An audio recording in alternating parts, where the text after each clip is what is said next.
Salam, hər vaxtınız xeyir olsun dəyərli izləyicilər. Bugün mən Tərlan Rəcəbəliyev sizlər üçün 18 may 2025-ci ildə OTK Sınaq 5-ci coğrafiya testlərini təqdim edəcəm. Videoya başlamadan əvvəl kanalımıza abunə deyilsinizsə, abunə olub dəstək olmağı unutmayın. Birinci sualımıza baxaq. 30 şimal enliyində il ərzində günəş şüaları minimum və maksimum düşmə bucağını hesablayın deyir.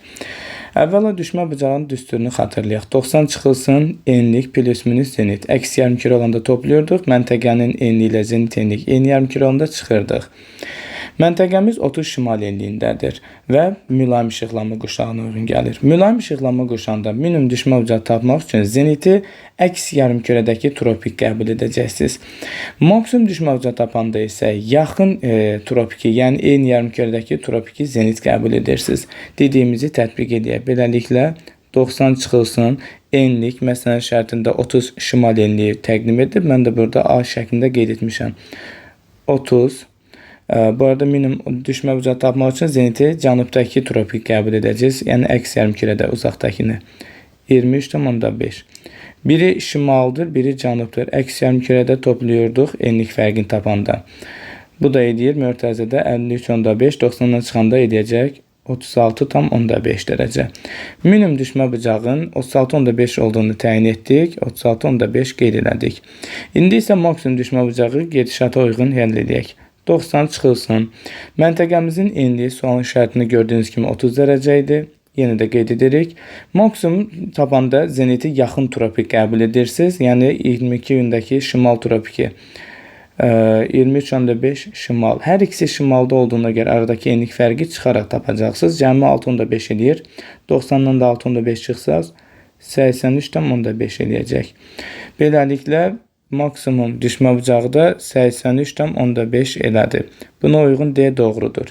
Əlavə olaraq sizə belə bir məqamda bildirim ki, əgər bizim məntəqəmiz tropiklər arasında yerləşsəydi, tropik işıqlanma quşağında maksimum hesablamağa ehtiyac yoxdur. Məsəl üçün B məntəqəsi qeyd edirəm, 10 şimaldadır.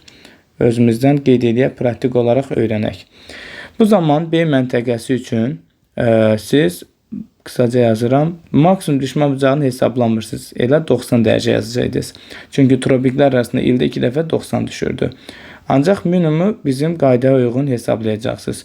Yəni günəşin zenitini uzaq tropik kimi qəbul edirik. Məntəqəmiz mən verdiyim şərtə görə şimalda deyil, zenitin cənub tropik qəbul edirsiniz. Beləliklə minimum tapmaq üçün 90 dərəcə çıxılsın mörtəzədə enlik 10 şimal, zenit isə 23,5 cənub.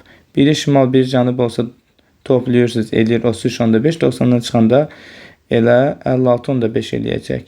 Beləliklə B məntəqəsində maksimum hesablamırsınız, birbaşa 90 yazırsınız, minimum isə 56,5 yazırsınız. Əgər bizim məntəqəmiz, məsəl üçün, qütb işıqlanma quşağında yerləşsəydi, qütb işıqlanma quşağı bilirsiniz ki 66,5 ilə 90 dərəcə enliklər arasındadır. İstər şimal tərəfdə, istər cənub tərəfdə.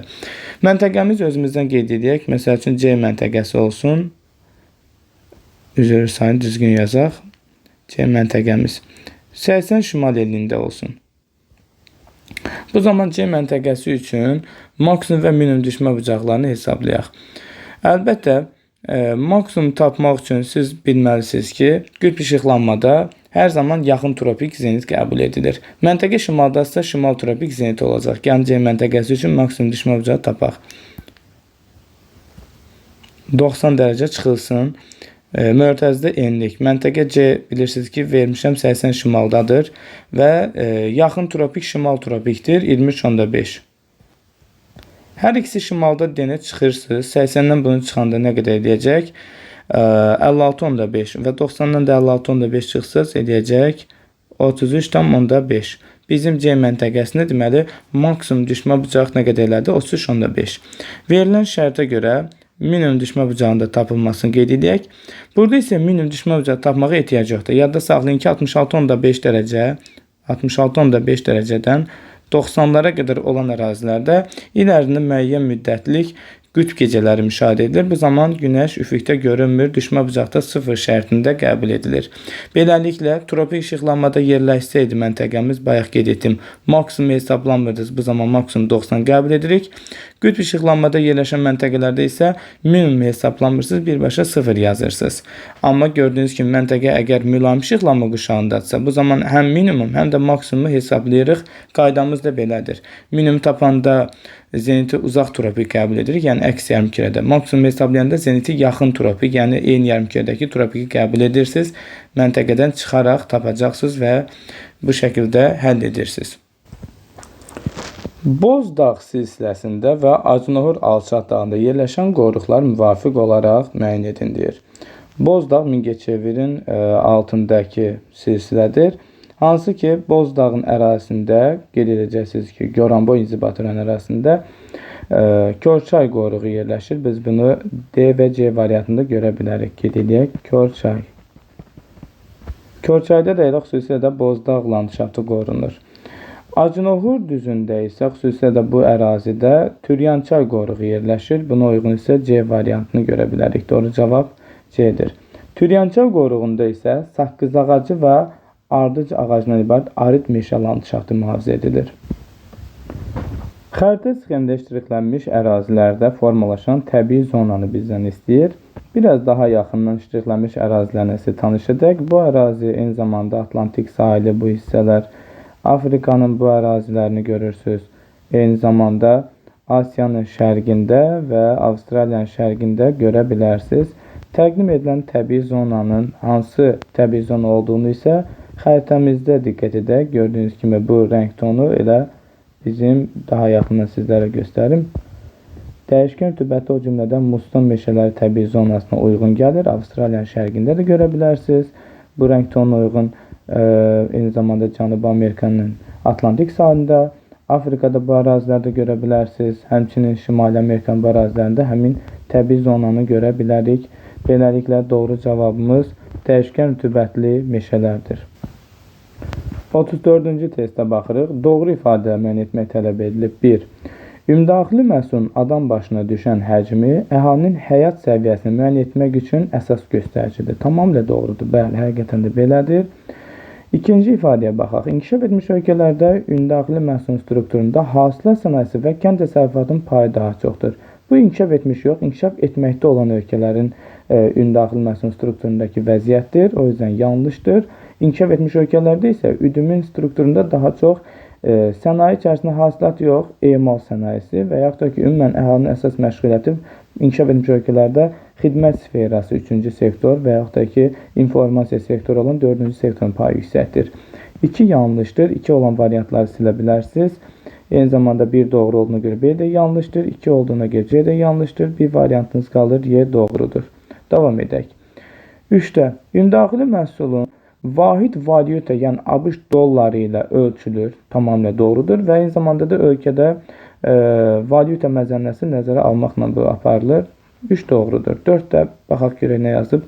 Ümumdaxili məhsulun ölkə daxilində milli və xarici şirkətlər tərəfindən formalaşdırılır. Bəli, ümumdaxili məhsul ölkə daxilindəki həm ölkənin öz milli şirkəti, həm də ölkə daxilindəki xarici dövlətlərə məxsus şirkətlərin dəyəridir. 4 də doğrudur. 5-ə baxaq. Ümumdaxili məhsulun formalaşmasında ölkə hüdudlarından kənarda milli iqtisadiyyata mənsub şirkətlər də iştirak edir, yanlışdır. Çünki qeyd edən ifadə ümumdaxili məhsul yox, ümumi məhsuldur. Milli şirkətlərin kənardakı fəaliyyəti, bəli, bildirdiyim kimi nə oldu? Ümumilli məhsul. Ümumi məhsul həm ölkə daxilindəki milli şirkətlərin dəyəridir, həm də ölkə hüdudlarından kənardakı dəyəridir. Beləliklə 5 də yanlışdır, Y doğrudur demişdik. İqlim diaqramının aid olduğu əraziyə aid olmayan, diqqətli olun, aid olmayan xüsusiyyətlər istəyir. Diaqramı daha yaxından sizə təqdim edək. Burada temperatur gedişatı 0, təxminən 25 dərəcə arasında dəyişir. Yağıntıların paylanmasındakı göstəricilərdə qış ayların yanvar, dekabrın quraq, nisbətən yaz və payız aylarının yağıntı keçdiyini, orta temperatur 12,5, orta illik yağıntı miqdarı isə 1036 mm bərabərdir. Yəqin ki, siz diaqramlar anlayışını yaxşı bilirsiniz. Burada Zaqatalaya uyğun olduğunu məndən qabaq təyin etmiş olardınız. Bəli, Zaqatala üçün səciyyəvi olan bu diaqram xüsusilə də Qış aylarının quraq keçməsi səciyyəvidir. Qışı quraq keçən mülayim isti iqlim tipi üçün səciyyəvidir bu diaqram. Zaqatalanı xəritədə sizə ərazi kimi təqdim edək. Bu hissədədir. Bizə isə səciyyəvi olmayan ifadəni təyin etmək lazımdır. Baxaq. Zaqatalanı aşağıda xəritədən də bir daha yaxından göstərim. Gördüyünüz kimi hardadır? Bu hissədədir. Davam edək. 1. Meşə landşaftı formalaşmışdır. Bəli, Böyük Qafqazın cənub yamacında yerləşən Zaqatalada elə təxminən Böyük Qafqazın cənub yamacı yadda saxlayın ki 600-800 metrdən 1800-2000-ə qədər meşə landşaftıdır. Bu doğrudur, amma səciyyəvi olmayan deyir. 2. Qərzəkli meyvəçi inkişaf etmişdir. İqtisadi rayon olaraq Şəki Zaqatala, bircə dəqiqə, biz burada Qəbələni də qataq. Elə qərzək meyvəçi üzrə ixtisaslaşıb, doğrudur. Hansı ki, qoz, fındıq, şabalıd üzrə seçilir. Davam edirik. 3. Deməli, B də doğrudur, yanlış istəyir. Böyük Qafqaz dağlarının cənub yamacında yerləşir. Bəli, Böyük Qafqaz dağlarının elə cənub yamacı bu ərazidir. Xəritəmizdə Böyük Qafqazı xəritə olaraq təqdim edin buradan. Böyük Qafqaz dağları budur. Zaqatala da onun elə cənub yamacında yerləşən Balakən, Zaqatala, Qax, Şəki rayonlarının biridir. Davam edirik. Ölkə ərazində ən çox yağıntı düşən ərazilərdən biridir. Az öncəki elə yağıntıların paylanma xəritəsini bir daha geri qaytarıb sizə göstərim ki, aşağıda yağıntıların paylanma şkalasında görürsünüz ki, həqiqətən də Zaqatalada kifayət qədər bol yağıntı alan ərazidir. Yadda saxlayaq ki, ən çox yağıntı Talış dağlarının ətəklərinə düşür, amma ikinci bol yağıntı düşən ərazi elə Böyük Qafqazın cənub yamacı, onlardan biri də Zaqataladır. Bu da doğrudur. Yanlış olan əlbəttə ki, burada nədir? Dağ ksorifit landşaftın geniş yayılmasıdır. Ksorifit landşaftın formalaşdığı əraziləri biz bu xəritədə diqqət edirsinizsə 4 rəqəmindən verildiğini görürük. Zaqatalada isə belə bir 4 rəqəminə uyğun bir landşaftı görə bilməzsiniz. 1 var, 2 var, 3 var, 9, 12 var, amma 4 yoxdur. 4'ü siz daha çox əlbəttə ki, harada görərsiniz? Naxçıvanda görərsiniz. Bu da iqlimin quraq kontenti olmasına əlaqədardır. Meşələrin əvəzinə ksorifit kolluqlar yaranır. Bir də landşaft inversiyası müşahidə edilir. Talış dağlarında görə bilərik. Məhz burada xüsusilə də cənubda İran tərəfdən tropik hava kütləsinin maneəsiz daxil olması landşaft inversiyasına səbəb olmuşdur. Zaqatalada rast gəlinənləri isə siz əlbəttə ki, buranı özünüz üçün oxuyaraq videonu saxlayıb görə bilərsiniz. Mən isə bir daha təqdim ediləm. Deməli, burada 1 var, 2 var, 3 var, 9, 12 var deyə göstərdim. Davam edək. 36-da tropik iqlim qurşağında yerləşən yarımadalar müəyyən etmək tələb edilmişdir. Birinci Ərəbistandır. Ərəbistan ərazi olaraq bu hissədədir. 1 rəqəmi və 3 aya uyğun gəldiyini, bunun isə tropikin məhz səhra olduğunu görə bilirik. 1 doğrudur. 2 Hindçin yarımadasıdır. Hindçin yarımadası bu ərazidədir və qeyd edəcəksiniz ki, həmin ərazi elə 2 rəqəminə uyğun olan subekvator iqlim qurşağındadır. Yanlışdır, bizdən tropik istəyirdi. 3 Cape York yarımadasıdır. Avstraliyanın şimalındakı Cape York yarımadası bu əraziyə uyğun gəlir. O da Hindçin yarımadasının eynidir. Yəni subekvatorial iqlim qurşağına uyğun gəlir. Doğru cavab ola bilməz. 4 Yucatan yarımadasıdır. Meksikanın ərazisinə əsasən uyğun gələn bu 4 yarımadasıdır. Buradadır Yucatan yarımadası. 3 B-yə uyğun gəlir. Tropikin rütubətli vilayətidir. Gördüyünüz kimi doğrudur. Bunu götürərsiniz. Sonra 5 Balkan yarımadası. Avropanın cənubundakı Balkan yarımadası ərazi olaraq bu hissədədir. Qeyd edək. Eyni zamanda Piriney, Apenin, Balkan, Kiçik Asiya 4B-yə uyğun gəldiyini bilməliydiniz. 4B subtropikin Aral dənizidir. Olmaz. Sonra 6 rəqəmi ilə Kaliforniya yarımadası. Qeyd edə bilərik ki, Kaliforniya yarımadası xüsusilə də siz onu Meksika dövlətinə aid olduğunu bilməlisiniz. ABŞ-a məxsus Kaliforniya ştatına qarışdırmayın. Əlbəttə ki, 3A-ya uyğun gəlir. 3A-da buradan görürsünüz ki, tropikin səhra vilayətidir. Beləliklə, doğru cavabımız 1, 4, 6 buna uyğun C variantı edir. 37-də baxırıq. Deməli, 37-ci testdə cədvələ əsasən doğru bəndlər müəyyən etmək tələb edilib. Çaylar və qidalanma mənbələrini fərqləndirək. 1. Həkəri çay. Həkəri xəritədə sizə göstərim. Qarabağ vulkan yaylasına mənbəyini götürən Həkəri çay gördüyünüz kimi Araz çayına doğru axır və vulkanik yayladan mənbəyini götürən istər Tərtər, istər Həkəri, istər Bərgişad, Oxçu çay və s. bu çaylar əlbəttə ki, yeraltı su ilə qidalanır. Burada yanlışlıq var, yağış qeyd edilib. Yağış suları siz bilmənalı olaraq yadda saxlayın, daha çox Talış dağlarının çaylarıdır. Eyni zamanda Qobustan, Abşeron çaylardır və digər alçaq dağdan başlayan Köndələn çayı, Ağsu çay, bunları qeyd edə bilərsiniz. Davam edirik.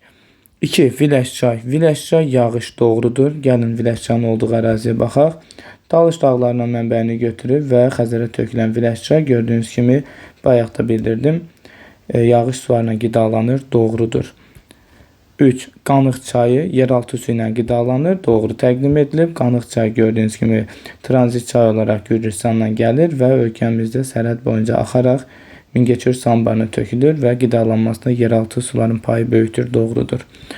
4. Araz çayı 46% yeraltı su qidalanmada böyük rol oynayır. Bunun əsas səbəblərindən biri də Naxçıvandan və vulkanik yayladan gələn çaylardır. Burada isə qar buzlaq qeyd edilib, yanlışdır. Davam edirik. Deməli, yeraltı sular olmalıdır. Burada plus yazılmalıydı. 5. Köndələn çay alçaq dağdan başladığına görə Qarabağ hissəsinin mənbəyini götürür. Köndələn çay bax buradan axan çaydır. Füzuli ərazisindən axır və Araza qovuşur. Köndələn çay. Davam edirik. Yağış sularına qidalanması məhz doğru təqdim edilib. 5-də doğrudur. 2, 3, 5 doğrudursa Y doğrudur. 6. Türiyən çay qidalanmasının 61%-ni yeraltı sular təşkil edir. Plus burada yazılmalıydı. Yanlışdır. Deməli, qeyd edilən Türiyən çay xüsusilə də Qəbələ ərazisindən axan Dəmirəparan və Tikanlı çayın birləşməsi və çoxlu qollar qəbul edərək gəlib Kürə qovuşur Türiyən çay və qidalanmasında yeraltı suların payı böyükdür. Yadda saxlayaq ki, Böyük Qafqazın cənub yamacı, eyni zamanda vulkanik yayladan və Naxçıvandan axan əksər çaylar yeraltı sularla qidalanır. Həmçinin Qanıq Qabırını, Araz çayı da bu qrupa daxil edə bilərik. Əlavə olaraq onu da qeyd edək ki, Böyük Qafqazın yüksək dağlığından mənbəyini götürən, həmçinin də tranzit olaraq qeyd edə bilərik ki, Rusiyadan gələn Samur, ölkə arasındakı Qusar, Qudyal kimi çaylar, eyni zamanda Dəmirəpəran çayın qidalanmasında buzlaqların rolu daha böyükdür, üstündür. Davam edək. Y doğrudur. 38-də xəritə sxemə əsasən dünyanın əsas taxılçılıq rayonlarını müəyyən etmək tələb edilir. Taxıl bitkiləri içərisində daha çox buğda, eyni zamanda qarğıdalı və çəti əkinləri daha üstün rola malikdir. Xüsusilə də burada buğda əkinin coğrafiyası dünyada daha geniş yayılır və əsasən çöl təbii üstün olduğu ərazilərdə, qara torpaqlarda becərilir. Belə əraziləri biz Şimali Amerikada prairie adlandırırıq, buna uyğun 4 uyğun gəlir. Cənubi Amerikada pampa uyğun gəlir, buna uyğun 2-dir. Eyni zamanda çöl təbii zonasının geniş yayılıq ərazilərdən biz həmçinin əlbəttə ki, Rus ərazisində stepləri bildirə bilərik. Söz tapşırığın izahına gəlincə isə biz təkcə əlbəttə ki, burada əkin coğrafiyası ilə deyil, sağ tərəfdə biz buradan əsas əkildiyi əraziləri görürük. Eyni zamanda biz əlbəttə ki, böyük kim düzənliyində də həm buğda, həm də çərti əkinlərin təşkil edildiyini bildirə bilərdik. Buna uyğun doğru cavabımız isə 2, 4 və 5-dir. A doğrudur. Bundan əlavə digər rəqəmlərə baxsaq, bir rəqəmin olduğu ərazi qeyd edəcəksiniz ki, dönüşlük ərazidir, əkinçi üçün yaranır. 3 və 6-nın olduğu ərazilər isə tropikun səhra vilayətidir. Belə ərazilər quraq olduğuna görə əkinçi üçün yaranır. Bundan əlavə siz çərti əkinlərin əsas coğrafiyası kimi mavi ilə işarə edin, Asiyanın bu şərqi hissələrini bildirə bilərsiniz. Çərti deyə olaraq bildirə bilərsiniz ki, o da məhz taxıl bitkisidir. Doğru cavabımız A variantı edəcək. 39. Paytaxtı zəif inkişaf etmiş ölkələrə, daha doğrusu bir daha oxuyaq. Paytaxtı zəif inkişaf etmiş ərazilərə köçürməklə onların inkişafına nail olmağa yönəlmiş regional siyasət aparan ölkələr bizdən istəyib. Bilirsiniz ki, regional siyasət ölkə regionların inkişafına yönəlmiş tədbirləri həyata keçirməklə həyata keçirir. Deməli, biz inkişaf etmiş ölkələrdə regional siyasəti həyata keçirmək daha asandır. Ancaq inkişaf etməkdə olan ölkələrdə heç də belə bir siyasəti təşkil etmək rahat deyil. Bunun üçün maddi imkanları məhduddur. Xüsusilə də bəzi ölkələr ölkənin zəif inkişaf etmiş ərazilərini inkişaf etdirmək üçün paytaxtını köçürürlər. Belə ölkələrdən biri də Nigeriyadır. İllər əvvəl paytaxtı təxminən liman şəhəri olan Lagos şəhəri idi. Ölkə mərkəzi rayonların inkişaf etdirilməsi üçün paytaxtını Lagosdan köçürür Abuja şəhərinə. Deməli, birincisi Nigeriya oldu, buna uyğun 2-dir. Eyni zamanda biz həmçinin Mərkəzi Asiyanın müstəqil türk dövlətlərinə olan Qazaxıstanda buna misal çəkə bilərik. Diqqət edirsinizsə, Qazaxıstanın əvvəlki paytaxtı təxminən mən xəritə üzərində deyirəm, Almatı şəhəri idi və ölkə daha zəif inkişaf etmiş şimal regionlarının inkişafı üçün ölkənin paytaxtını Almatı şəhərindən Astanaya köçürür. Digər ölkə kimi 4-ü qeyd edə bilərik. Bundan əlavə bu tip ölkələrə biz Latın Amerikasındakı, deməli, burada təqdim edilənlərdən Braziliyanı da qeyd edə bilərik. Belə ki, Braziliyanın əvvəlki paytaxtı təxminən elə belə qeyd edirəm, Rio de Janeiro şəhəri idi və ölkə daha zəif inkişaf ilə seçilən ölkənin daxili rayonlarından olan Braziliya şəhərinə paytaxtını köçürür. Bundan əlavə belə tip ölkələri biz Afrikada həmçinin qeyd edə bilərik. Tanzaniyada əvvəllər Darüssəlam paytaxtı idi, indi Dodoma şəhəridir. Diqqət edin, əvvəl Darüssəlam idi, indi isə Dodoma şəhəri kimi paytaxt dəyişikliyinə yer vermişdir. Doğru cavabımız 2, 4 və 5-dəki ölkələrdir. C doğrudur. Misir, İspaniya, Argentina isə belə bir regional siyasət həyata keçirməyib. 40-cı testə baxırıq. Yalnız bir xarici ölkə ilə həmsərhəd olan inzibati rayonu bizdən tələb edilir. A-da Balakən var. Daha yaxından baxaq. Balakənin Rusiya və Gürcüstanla sərhədi var. O yüzden də bir yox, 2 xarici ölkənin Səciyyəvidir sərhədi. Bundan əlavə Füzuli yalnız gördüyünüz kimi İranla sərhəddir. Bu olardı. Ordubad isə Pozur gördüyünüz kimi həm Ermənistan, həm də İranla sərhəddir. O yüzden də o da Pozur. B-də Qusar. Qusar yalnız Rusiya ilə sərhəddir, ödəyir. Qəbələ də yalnız Rusiya ilə sərhəddədir, o da ödəyir. Saatlı isə gördüyünüz kimi hər hansı bir xarici ölkə ilə sərhədi yoxdur. O yüzden də B-də yanlışdır. C-də Biləsi var, yalnız İran İslam Respublikasının sərhəddir, doğrudur. Şahbuz yalnız Ermənistanla sərhəddir, ödəyir. Oğuz da yalnız Rusiya Federasiya ilə sərhəddir, o da ödəyir. Beləliklə C doğrudur. Digər variantdakı xətalara baxaq. Beyləqan yalnız İranla sərhəddir. Yaşıl gördüyünüz kimi ödəyir. Zaqatala isə bayaq qeyd etdiyimiz kimi Pozur həm Rusiya, həm də cənubdan Gürcüstanla sərhəddir. 2 fərqli ölkə ilə sərhəddir. Pozur. D buna görə yanlışdır. Qazax isə o da Pozur. Gördüyünüz kimi həm Gürcüstan, həm də Ermənistanla sərhəddir. 2 xarici ölkə oldu. Y-də Cəbrayıl, diqqət edirsinizsə Cəbrayıl yalnız İranla sərhəddir, ödəyir.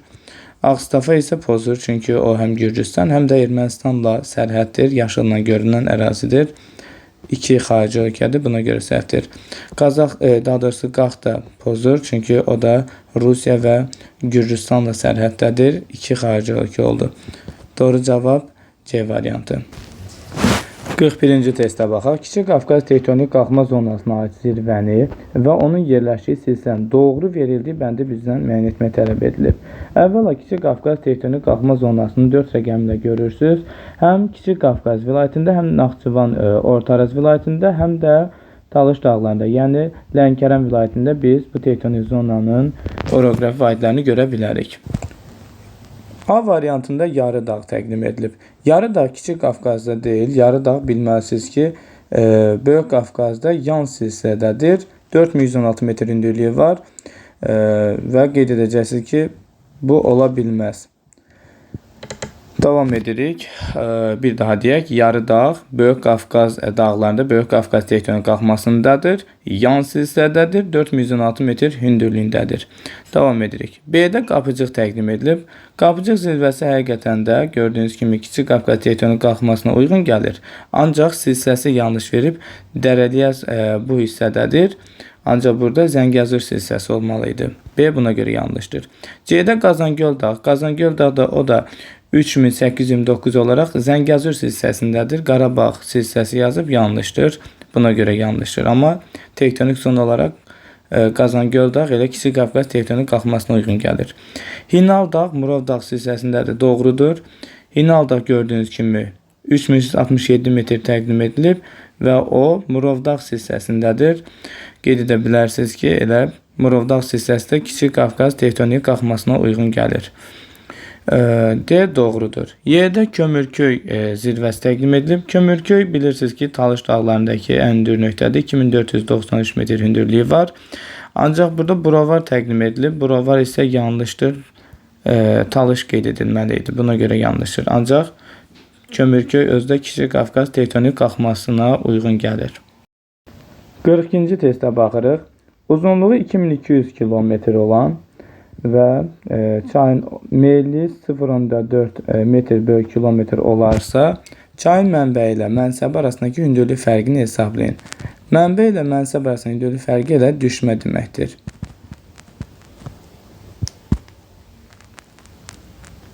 Bizdən düşməni soruşur.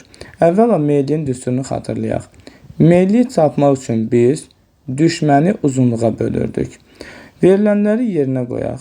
Meyillik bizə bəllidir. 0.4 metr bölü kilometr. Düşməni bilmirik. Sualda da elə onu soruşur. Və onu bölürük uzunluğa. Uzunluq isə 2200 kilometrdir. Buradan da düşməni tapmaq üçün əlbəttə ki 0.4 meyilli vuracaqsınız uzunluğa 2200'ə.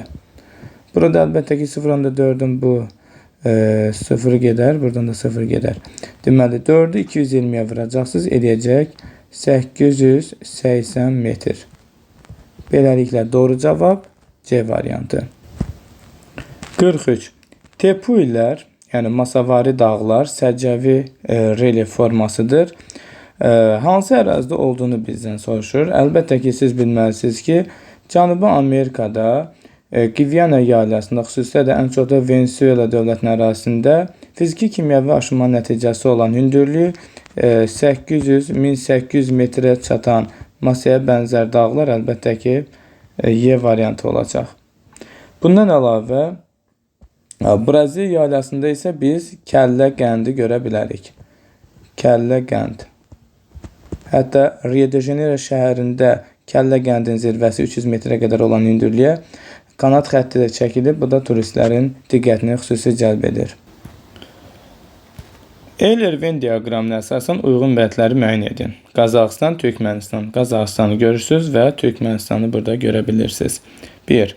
Xəzər dənizində ən uzun sahil xəttinə malikdir. Xəzər dənizində ən uzun sahil xətti Qazaxıstana məxsusdur. Əhalisi Türk dil qrupunun Oğuz qoluna aiddir. Oğuz dil qrupuna aid olanlar müstəqil Türk dövlətlərindən biri də Türkmənistandır. Qeyd edək. Türkmənistan, Azərbaycan, Türkiyə türkləri Oğuz, amma Qazax, Qırğızlar isə Qıpçağa aid idi.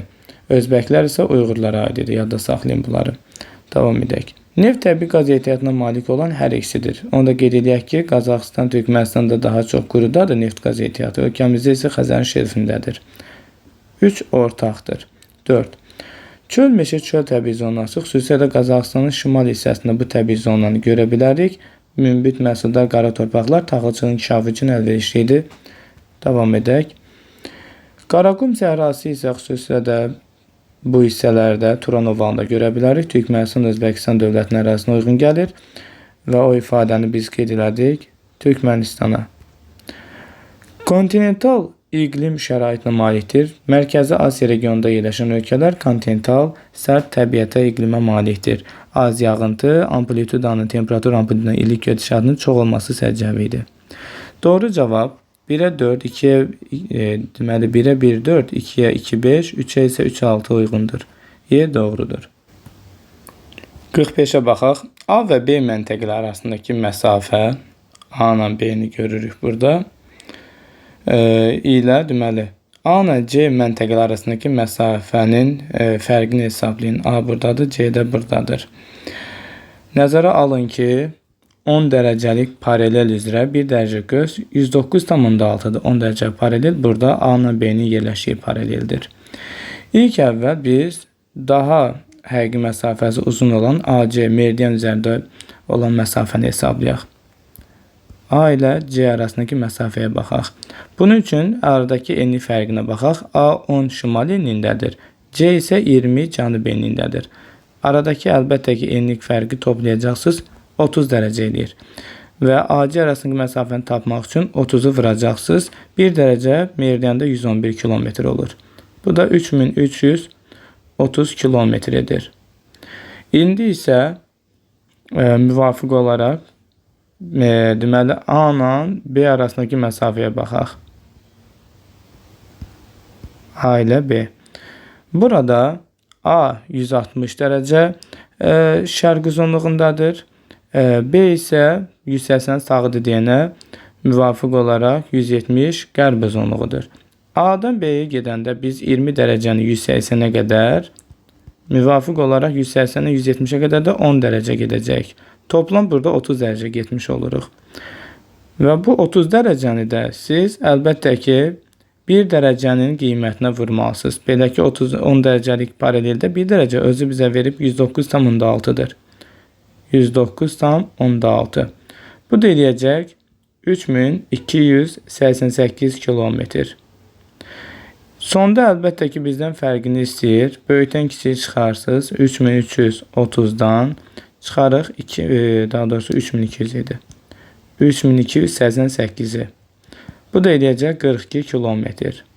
Buna uyğun doğru cavab B variantı edir. Müəssisənin enerji olan tələbatını ödəmək üçün 120.000 ton daş kömürdən istifadə olunur. Daş kömür neftlə əvəz edilərsə, müəssisəyə nə qədər neft lazım olar? Bu tip tapşırığın yazılması üçün siz yanacaq növlərinin istilik vermə qabiliyyətlərini bilməlisiniz. Şərti yanacaq kimi daş kömürü biz bilməliydik ki, əmsalı 1-dir. Ancaq neftin istilik vermə qabiliyyəti ondan 1,5 dəfə daha çoxdur. Neftdə isə bu göstərici 1,5-dir. Beləliklə daş kömürdə əmsal 1-dir. Yəni 1 kiloqram daş kömür yanında 7000 kilokal istilik ayrılır. 1 litr neft yanında isə 10.500 kilokal istilik ayrılır. İndi isə test tapşırığının yazılma qaydasını bildirək. Tapşırığın yazılması üçün ilk öncə bəhs edilən yanacaq növünün miqdarını 180.000, deməli 180.000, bu arada 1000 ilə istədiyinə görə bunu elə 1000 ilə yazsam belə. 180.000 tonu vurursunuz yandırılan yanacaq növünün əmsalını. 180.000 ton nə yandırılır? Daş kömür. Bunun əmsalı nədir? 1. Bunu vuracaqsınız 1-ə. Və böləcəksiniz nəyə? Əvəz edəcəyiniz yanacaq növünün əmsalına. Biz daş kömürü nə ilə əvəz etmək istəyirik? Neftlə. Bunun əmsalı nə qədər idi? 1,5. Bunu əzbər bilməlisiniz. Beləliklə bu sadə bölməni yerinə yetirək. 180.000-i 1-ə vuranda elə 180.000 edir. 1,5-ə böləndə də cavabı siz tapacaqsınız. Gəlin hesablayaq. Sürət məxrəci 10-a vurmağı tövsiyə edərəm. Deməli 1800-ü bölərəm 15-ə. Bu deyiləcək 120. Bu arada burada 1000 olduğuna görə bu 1000-i sonda burada yazacağım. Beləliklə həqiqətən də daha çox istilik verən neftdir və ona görə də daha az miqdarda yandırılır. Əlavə məlumat kimi onu da bildirim ki, siz yanacaq növlərinin hər birisinin müvafiq olaraq şərti yanacaqla müqayisədə nə qədər istilik verdiyini əzbərdən bilməlisiniz. Bunun üçün sadəcə əmsalını bilmək kifayət edir. Məsəl üçün, neftdə bu göstərici 1,5 əmsaldır. Təbii qazda isə bu göstərici biraz az 1,4-dür. Daş kömür şərti yanacaq növüdür. Burada əmsal 1-ə bərabərdir. Bundan əlavə siz həmçinin torfda bu göstərici 0,5 əmsal olduğunu, əlavə olaraq quru odunda bu göstərici 0,4, yanar şistdə isə bu göstərici 0,3 əmsal olduğunu bilməlisiniz. Həmçinin şərti yanacaq vahidi olan daş kömürün 1 kiloqram yanan zaman ondan ayrılan istiliyin 7000 kilokaloriyə bərabər olduğunu da əzbərə bilməlisiniz. Bu isə sizə digər yanacaq növlərinin əmsalına vuraraq onların müvafiq vahid kütləsini vurmaqla daha da yandırman zaman nə qədər istilik ayrılacağını təyin etməyə kömək edir. Məsələn, tətbiq edək. Daş kömürün 1 kiloqramı yandırılanda nə qədər istilik ayrılar? Kilokaloriyla ifadə edək. 7000-i vuracaqsınız 0,5 əmsala. O deyəcək 3500 kilokal. Da bunu əzbərləməyə ehtiyac yoxdur. Əmsalı bilib 7000-ə vurmaqla tapa bilərsiniz. Neftə isə bu göstərici 7000-i 1.5-ə vursanız 10.500-ə bərabər olacaq. 47. Zəfər yolunun keçdiyi inzibati rayonları müəyyən edin. Zəfər yolu, diqqət edirsinizsə, Füzulidən, deməli, Şuşaya çəkilən yoldur. Bu yolda da müvafiq olaraq Füzuli, həmçinin Xocavənd və Şuşaya doğru getdik. Doğru cavabımız əlbəttə ki, Füzuli, Xocavənd, həmçinin az miqdarda Xocalının da ərazisinə keçdiyimizə görə D doğrudur. Doğru ifadələri müəyyən etmək tələb edilib. 1 və 5 okean tipli yer qabına malikdir. 1. Sakit okean, 5. Nazca litosfer tavasıdır və hər ikisi də okean tipli yer qabına malikdir. 1 doğrudur. 2. 2 və 3 hər tərəfdən konvergent sərhəddə malikdir. 2 görürsünüz ki, deməli burada Avrasiyadır. 3 də müvafiq olaraq Cənubi Amerikadır. Hər tərəfdən konvergent, yəni toqquşma doğru deyil. Xüsusilə də Cənubi Amerikada siz tavalarının hərəkətindən görürsünüz ki, Afrikanın şimal-şərqə, Cənubi Amerikada xüsusilə də şimal-qərbə hərəkət etməsi bu hissədə sərhəd boyunca divergent sərhəd formalaşır. Eyni zamanda biz Avrasiyanın da hər tərəfdən konvergent olduğunu görə bilmərik. Məsəl üçün, Şimali Amerika ilə Avrasiya arasında biz bu hissədə divergent sərhəd görürük. Yadda saxlayın ki, Atlantik okeanın mərkəzi boyunca divergent xətt formalaşıb. Yəni bu isə qırmızı xətlə göstərdiyim isə divergentdir. Həm Avrasiyanın Şimali Amerika ilə, həm Cənubi Amerikanın Afrika ilə arasında divergent sərhəd var. Davam edirik. 1 doğrudur dedik. 2 yanlışdır. 3. 2 və 4-dəki tavaların kənarlarında subduksiya, yəni gömülmə prosesi baş verir. Subduksiya, okean tipli tava ilə materi tipli tavanın toqquşduğu hissədir.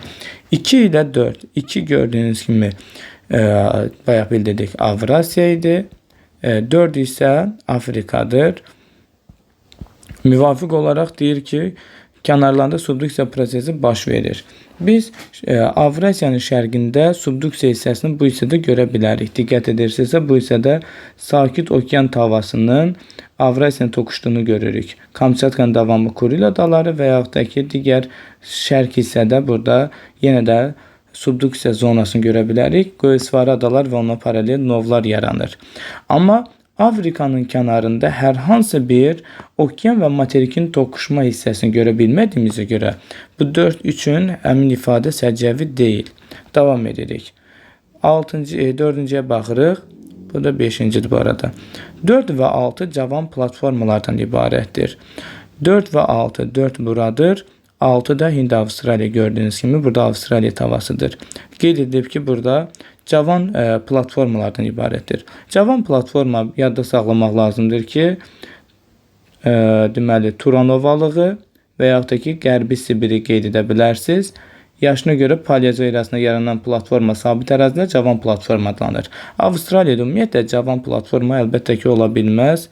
4-də də Afrikada da rast gəlinməz. Bu ifadə deməli xətalıdır. Davam edirik.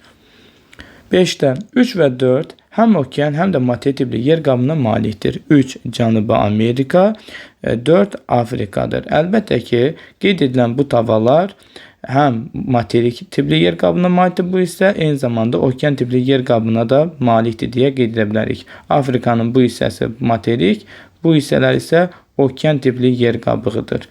Beləliklə 5 də doğru imiş. Buna uyğun isə A variantı edir.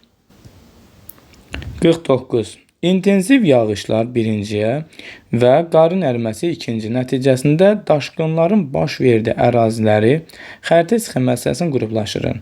İntensiv yağışların yağdığı ərazilər musson rejimli ərazilər və yaxud da ki, ekvator iqlimin olduğu ərazilərdir. Buna uyğun 1 rəqəmi İndoneziya ərazisi və 6 rəqəmi də bu Hindistanın şərq hissəsinə uyğun gələcək. 1 və 6 uyğun gəlir. Qarın əriməsi xüsusilə də qütbə yaxın ərazilər, subarktik iqlimə yaxın ərazilər olacaq ki, həmin ərazilərdə əlbəttə ki, biz belə bir təbiət hadisəsini yaz aylarında görə bilərik. Buna uyğun isə 3 və 4-dür. Qeyd edilən tapşırıqda biz həmçinin 1 və 5-i də izah edək. Daha doğrusu üzr istəyirəm, 2 və 5-i izah edək. Bu ərazilər tropikin səhrasına uyğun gəlir. Hansı ki, bu ərazilərdə demək olar ki, çay formalaşa bilməz və yağıntılar demək olar ki, düşmür və belə bir hər hansı daşqın hadisəsi orada müşahidə edilmir. Doğru cavab birinci 1-6, ikinci isə 3-4 sadə tapşırığımız idi. 50 nömrəli testə baxırıq. Deməli, Çinə aid olan xüsusiyyətləri bizdən istəyir. Bir də, buğda ixrac edən əsas ölkələrdən biridir. Buğda əkinləri geniş sahə tutsa da, yığımı da yüksək olsa da, ixrac edən ölkə deyil. Bu da daxili tələbatın böyük olmasıdır. 1,4 milyarddan artıq əhalinin ərzə olan tələbatını ödədiyinə görə burada buğdanı ixrac edə bilməyəcək. 2. İnsan inkişaf indeksi çox yüksəkdir. Bu ifadə də yüksək inkişaf etmiş ölkələr üçün səciyyəvidir, Çin üçün səciyyəvi deyil. Ölkənin qərb hissəsində heyvandarlıq inkişaf etmişdir. Çinin qərb hissəsinin dağlıq olması ilə əlaqədar olaraq, əlbəttə ki, heyvandarlıq inkişaf etdirmək üçün təbii şərait mövcuddur və inkişaf etmişdir. Doğrudur. 4-də. Metallurgiya və maşınqayırma müəssisələri ölkənin şərqində yerləşir. Bəli, şərq hissəsinin əsasən düzənlik olması, təsərrüfatın, sənayenin əsasən burada qurulmasına, əhalinin də sıx məskunlaşmasına nəticələnmişdir. Davam edirik. 5-də. Kənd təsərrüfatı məhsulunun istehsalın həcminin çox olması. Bəli, əhalinin sayı çoxdursa, onun ərzə olan tələbatını qarşılamaq üçün burada kənd təsərrüfatının istehsalı da yüksək inkişaf etmişdir. 6. Federativ inzibati ərazisi bölgüsünə malikdir. Burada federativ yox, unitar ərazi bölgüsü səciyyəvidir. Düzdür, ərazi daxilində müxtəlif muxtar idarə edən orqanlar olsa da, ərazisi inzibati quruluşuna görə unitardır. Beləliklə 3, 4, 5 Y variantı doğrudur. 51-ə baxırıq. Xəritə sxemdə işarələnmiş fiziki coğrafi vilayətlər üçün ümumi olan əlamətlər. Burada birinci Böyük Qafqaz vilayəti, ikinci isə Orta Araz Naxçıvan vilayətidir. Bizdən isə ümumi olan xüsusiyyətləri istəyir. 1. Orta dalğa doğru yağıntılar miqdarı azalır. Bu ifadə yanlışdır. Biz həmin vəziyyəti Talış dağlarında görə bilərik. Ancaq Böyük Qafqazda və yaxud da ki, Naxçıvanda biz görürük ki, orta dalğa doğru yağıntılar azalmır, tam əksinə artır. Davam edirik. 1 olan variantlar yanlış oldu. Variantlarda A-na Y-ni sildik. 2-də yarımsəhra landşafı yayılmışdır. Yarımsəhra landşafını rəqəm olaraq siz burada əlbəttə ki 11 rəqəmlə görə bilərsiniz. Həmin 11 rəqəmini biz həm Böyük Qafqazda görə bilərik, xüsusilə də Abşeron hissədə, Samurda, Vəchidə, eyni zamanda da Naxçıvanda da Araz boyu ərazilərdə həmin 11 rəqəmi ilə uyğun olan yarımsəhra landşafının geniş yayıldığını müşahidə edə bilərsiniz. Deməli, 2-dəki ifadə doğrudur, götürürsünüz. Davam edirik. 3-də mülayim isti iqlim tipi hakimdir. Bu ifadə ümumiyyətlə Naxçıvan üçün səciyyəvi deyil. Yadda saxlayın ki, Naxçıvan ərazisində mülayim isti iqlim tipi mövcud deyil. Burada 2, 6 və 9 rəqəminə uyğun olan biz iqlim yarım tiplərini görə bilərik. Hansı ki, onlar gördüyünüz kimi bu rəqəmlərlə verilənlərdir və onların içərisində mülayim isti iqlim mövcud deyil. Ona görə də bu yanlışdır. Amma Böyük Qafqazda bəli, mülayim isti iqlimin həm qışı quraq keçən, həm yayı quraq keçən, həm də yağıntıları bərabər paylanan 3, daha doğrusu 3, 4, 5 ilə verilən hər 3 tipinə biz rast gələ bilirik. 4-də ərazisi 2 tektonik zonada yerləşir. Diqqət edirsinizsə, Böyük Qafqaz vilayəti 1 və 2, yəni Ön Qafqaz çökməsi Böyük Qafqaz tektonik qalxmasına, Naxçıvan ərazisində isə biz 4 və 5 Kiçik Qafqaz tektonik qalxması ilə Araz Cənubi platforması kimi 2 tektonik zonanı görə bilirik. 2-4 doğru cavab olduğuna görə B də doğrudur deyə qeyd edə bilərik. 5-də düzən meşə çəmən torpaqları yayılmışdır. Bu ifadəni biz xüsusilə də Böyük Qafqazın şimal-şərqində bu hissədə Şollar düzündə görə bilərik 17 rəqəmi ilə.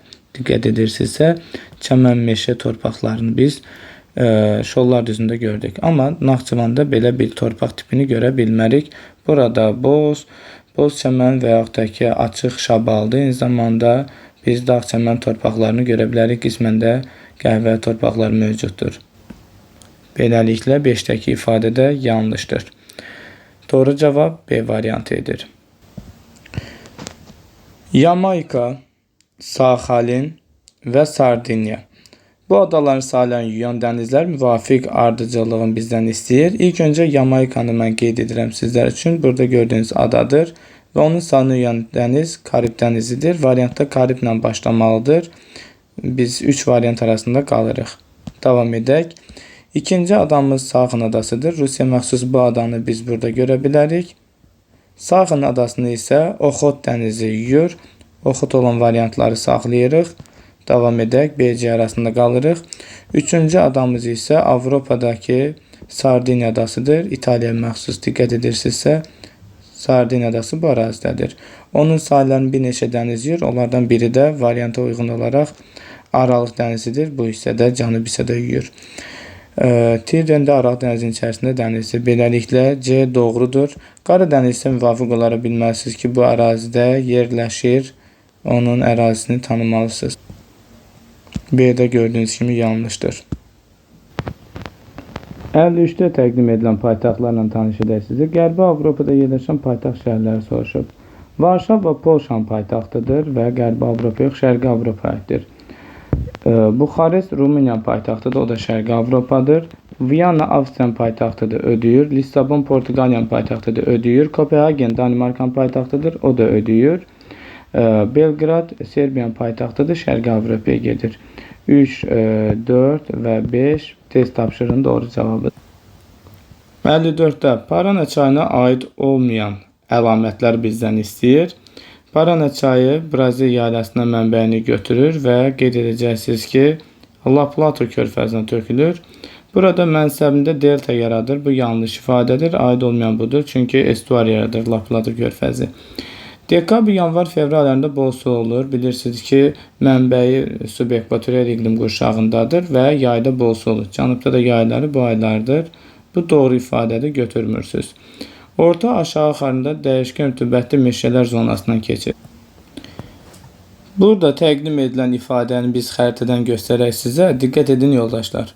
Parana çayının əsasən axdığı ərazi bu şəkildədir.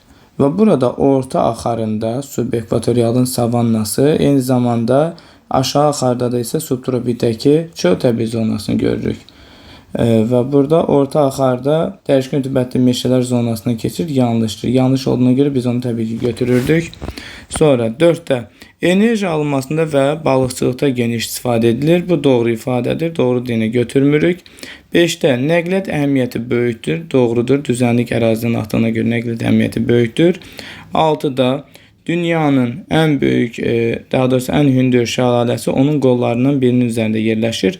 Bu yanlış ifadədir. Dünyanın ən hündür şəlaləsi, Anhel şəlaləsi qeyd edəcəksiniz ki, Qivyan ərazisində Orinoco çayının Çurun adlanan qolun üzərindədir. Burada Iguas adlanan şəlalə var, o isə dünyanın ən hündür şəlaləsi deyil. O yüzden de daha doğrusu yanlış olduğuna göre altını siz götürürsünüz. Burada Parana aid olmayanlar 1, 3 ve 6'dır. 1'de delta yok, estuar oldu. 2'de doğru ifadeydi. 3'te dəyişkən rütubətli meşələr yox, daha çox savanna və eyni zamanda çöl təbii zonasından axır. Və bir də 6 yanlışdır. Hansı ki, ən hündür şəhərdə burada yox, Orinoco çayının qolunun üzərindədir. Çurun adlanan qolun üzərində yerləşir. 55'e baxırıq. 1 kub metr havanın nisbi rütubəti 60%'dir. Çatışmayan su buxarı miqdarı 12 qram olduğunu nəzərə alaraq havanın mütləq rütubətini hesablayın. Mütləq rütubət 1 kub metrdə faktiki su buxarın qramlarla miqdarıdır. İlk öncə biz burada şərtə diqqət etsək, nisbi rütubəti 60% olduğu bəllidir. Deməli, hal-hazırda çatışmayan su buxarı miqdarı 12 qram bəllidir bizə. O zaman nə edə bilərik? 100% ümumi tutumdursa, 60% deməli onun dolmuş hissəsidir. Doyması üçün neçə qram çatmır, neçə faiz daha doğrusu çatmır? 40% çatmır. Və çatışmayan həmin bu 40%də neçə qrama bərabərdir? 12 qram. Bizdən də mütləq rütubəti tapmaq istəyirsə, belə başa düşün ki, qabın 60%-i dolubdur. Nisbi rütubəti 60%-dir. Və bunu x qram qoyaraq siz hesablaya bilərsiniz.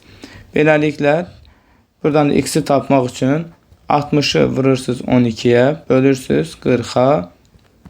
Buradan da əlbəttə ki 6 dəfə 12, 72, 4'e bölsəz 18 qram. Doğru cavab budur. Daha aydın başa düşməniz üçün belə bir qab təsvir edək. Hansı ki bu qabın hal-hazırda deyək ki nisbi rütubəti 60%-dir. Yəni onun 60%-i dolub. 60% dolmuş qabda çatışmayan neçə faizdir?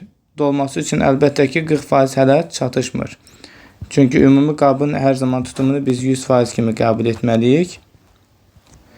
Və bu 12 qrama bərabərdir. Bizdən sualda nə istəyirdi? Mütləq rütubəti tap. Mütləq rütubət bu qabın dolmuş hissəsindəki su buxarın qramla miqdarıdır. Yəni belə başa düş ki 100%li bir qab tutumu düşünək. Onun deməli nisbi rütubətlik, yəni nisbi rütubətlik budur. 60%-ə bərabərdir. Və deməli 12 qramda dolması üçün çatışmır. Bu boş qalan yer bu dolması üçün lazım olan hissədir. Siz əlbəttə ki 60% dolmuş bir qabın neçə faizi boş qalıb? 40%. Və bu 40% də dolması üçün deyir 12 qram çatışmır. Yəni 40% 12-dir. O zaman 40%i 12 olan ədədə diqqət etməlisiniz. İndi mən 100%i x qoyub ümumi qabın tutumunu tapmadım. Bu zaman daha sonra ondan da 12 çıxacaqdınız. Əlbəttə ki aldığınız cavab yenə doğru cavabdır. Məsəl üçün həlli belə də ola bilərdir. 40%i 12 olan ədədi tapırsan. Bu zaman 100%-ə də x qoyursan. Təbii ki siz 112'ye vurub 40'a bölsəniz edəcəkdir 30. 30 qram nə olacaqdı? Bizim bu qabın ümumi tutumu olacaqdı. Bizdən nə istəyirdi? Bizdən əlbəttə ki mütləq rütubət istəyirdi. Nədir mütləq rütubət? 1 kubmetrdə faktiki su buxarın qramla miqdarıdır. Belə ki 30 qramlıq qabın 12 qramı çatmırsa neçə qram var o qabın içində suyun miqdarı? Əlbəttə ki 30-dan siz çatışmayan 12'ni çıxardınız. Doğru cavab 18 olardı. Bu bizim ikinci versiyamız idi. Birinci versiyamızda əlbəttə ki bu şəkildədir. İndi hansı rahatı, necə rahatı o şəkildə tətbiq edin. Doğru sıraları bizdən istəyir. Növbəti testimizə baxaq. Birinci də şərti işarə olaraq polimetan şərti işarəsini görürük. Doğru təqdim edilib. İnzibati rayon yanlışdır. Polimetal Balakin-Zaqatalada var idi və yaxud da ki Ağdərə və Şərurda var. Şəmkirdə yoxdur. 1 yanlışdır. Doğruları istəyir. 2. Seolit gil yatağı doğru təqdim edilib. Tovuzda Ağdağ Seolit gil yatağı olması tamamilə doğrudur. Deməli 2 ilə davam edəcək. 3. Molibden yatağıdır. Molibden şərti işarəsinə uyğun faydalı qazıntı adı verib. İnzibati rayon olaraq da Ordubadda Parqaça Diyaqça yatağı var. Deməli 3 də doğrudur. Davam edirik. 4 civə yatağıdır, amma burada qızıl yazılıb, o yüzden də yanlışdır. Davamına diqqət edirik. Civənin də Laçın və Kəlbəcərdə yataqları var idi. 5-də qızılın şərti işarəsi bu səfər civə yazması yanlışdır. Yerlər dəyişikdir. Qızılın Kəlbəcərdə və yaxud da ki Zəngilan, Gədəbəydə yataqları mövcuddur. Beləliklə sadəcə bu cədvəldə 2 və 3 doğru. 57-də uyğunluğu müəyyən etmək tələb edilib. Megalopolis ən iri yaşayış formalarıdır və şəhər aqlomerasiyalarına uyğunlaşdırmalıyıq. Amsterdam Niderlandın paytaxtı Avropadadır. Avropadakı megalopolis də Rainbow'dur. Müvafiq olaraq A getdi 3-cüyə. New York Şimali Amerikada, şimal-şərqdə Boston tərkibindədir. Hansı ki Boston, Washington, New York, Baltimore bunlar onun tərkibində idi. Deməli B getdi bura. Davam edək. C'də Rhein-Main-də Avropadadır və qeyd edəcəksiniz ki, elə Rainbow megalopolisinə aid ediləcək. C-də gedəcək bura. D-də Nagoya Yaponiyadadır. Əlbəttə ki, Osaka, Nagoya, Kitakyushu və Yokohama, Tokyo, Chiba, Kawasaki bunlar hamısı gedəcək Tokyo'ya. Deməli D getdi bura. Yokohamada əlbəttə ki Tokyo'nun tərkibindədir. Doğru cavabımız bu şəkildə olacaq. İndi isə situasiyaya baxaq. Deməli, suvarma kanallarının və kollektor drenaj sisteminin sıx olduğu A fiziki coğrafi rayon ərazisində bir neçə iqtisadi rayon yerləşmişdir. A fiziki coğrafi rayon ilk öncə xatırlayaq görə hansı ərazi ola bilər? Suvarma kanallarından kollektor drenaj sistemi burada sıxdır. Söhbət əlbəttə ki Kür dağarası vilayətindəki 11 rəqəminə uyğun olan Kür-Araz və ya Mərkəzi Aran fiziki coğrafi rayonundan gedir. Davam edək. Azərbaycanın əsas relyef vahidlərindən biri yerləşən bu fiziki coğrafi rayon söhbət Kür-Araz çökəliyindən gedir. Kür-Araz ovalığından daha doğrusu. Arid iqlim şəraitinə malik olsa da arid quru iqlimdir. Burada əkinçilik inkişaf etmişdir, xüsusilə suvarma tətbiq etməklə. Burada yerləşən iqtisadi rayonlarda kənd təsərrüfatının ixtisaslaşma sahələri əsasən eynidir. Yəni söhbət bu ərazidə Mil, Muğan, Şirvan, Salyan, Mərkəzi, Aran kimi iqtisadi rayonlar var ki, onlarda eyni təbii şəraitdir və ona görə də təsərrüfat sahələrində ixtisaslaşma, üstün inkişaf edən sahələr eynidir. 58-də mətnə əsasən iqtisadi rayonlarda kənd təsərrüfatının ixtisaslaşma sahələri müəyyən edin. Ən azı 3 dənə nümunə bizdən tələb edib. Burada əlbəttə ki, qeyd edəcəksiniz ki, hansı təsərrüfat sahələri əkilər, inkişaf edirlər, ixtisaslaşar. Pambıqçılıq ola bilər. Pambıq. Eyni zamanda quru subtropik meyvəçilik. Quru subtropik meyvəçilik qısa yazdım. Söhbət heyvə və yaxud da ki, nardan gedir. Eyni zamanda bostançılıq, yəni qarpız, yemiş, boranı əkinləri deyə bilərik. Əsas ixtisaslaşma, üstün inkişaf etmə budur. Həmçinin bu ərazi daxilində şəkər istehsalı üçün şəkər çuğundurları da deməli əkin olaraq inkişaf etdirilmişdir. 59-a baxaq. Mətnə əsasən ərazidə formalaşan iqlim, əsas landşaft və torpaq tiplərini cədvəldə müəyyən edib yazın deyir. İqlim olaraq bilirsiniz ki, bu ərazi yarımsəhra iqlimindədir, Kür-Araz ovalığı. Landşaft elə yarımsəhra landşaftıdır.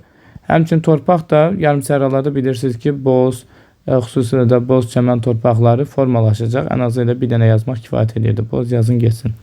Davam edək. 60-da mətnə əsasən fiziki coğrafi rayonu.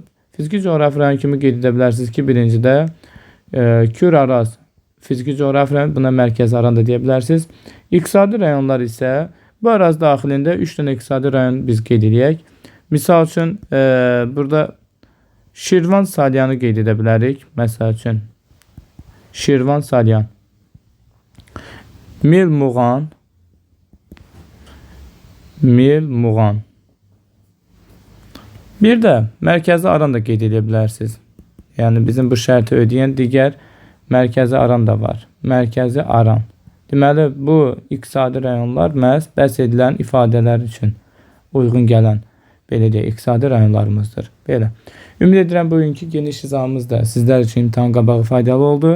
Hər birinizə uğurlar. Kanalımıza abunə deyilsinizsə, vaxtında abunə olun ki, hər bir paylaşımımızdan faydalana biləsiniz.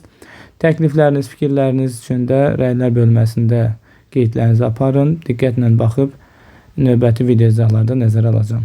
Hələlik, sağ olun.